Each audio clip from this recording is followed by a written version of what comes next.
On the way to Mordor, Gollum takes Frodo and Sam through the Dead Marshes, where they see corpses in the water, and Gollum warns them not to follow the lights. But why were they there in the first place, and why did they want to pull them in?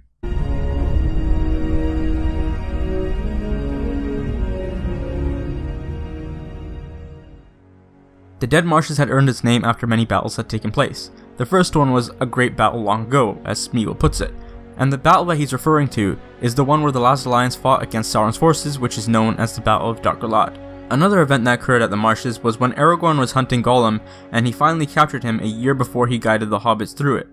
After that, there was a time in TA 1944 when the Rain Riders ambushed King Ondahur and his Gondorian soldiers, and they were driven into the marshes as well as the surviving Rain Riders, who fought and immediately lost the Battle of the Camp led by Eärnil II. After many elves and men were killed and buried, eventually the plains turned into marshes. Those who were slain all became ghosts and haunted those areas.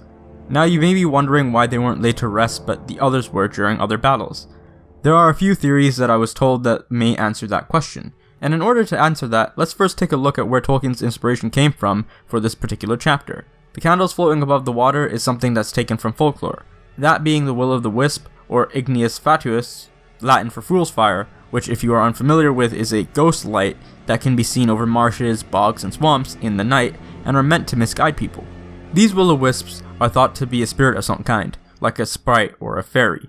The other piece of inspiration that he may have had was from the time during the Battle of the Somme in World War I, because he saw bodies fly from both sides into craters that would later turn into puddles after it rained, or at least some people say. But in letter 226, it almost doesn't seem completely true, as he says, "Personally, I do not think that either war, and of course not the atomic bomb, had any influence upon either the plot or the matter of its unfolding, perhaps in landscape. The Dead Marshes and the approaches to the Meurarnon owe something to northern France after the Battle of the Somme. They owe more to William Morris and his Huns and Romans, as in the House of the Wolvings or the Roots of the Mountains."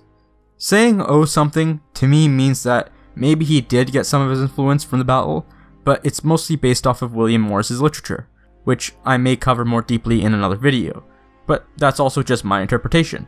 So the reason why this place was different to others was because either the candles work the same way that the Will of the Wisps do, or Sauron used some sort of magic to curse those lands as it's nearing Mordor, and if we look in Two Towers, Sam suggests that some Delvery hatched in the Dark Land, causing fear. Or it's just some kind of hallucinogen and they're hallucinating the entire thing.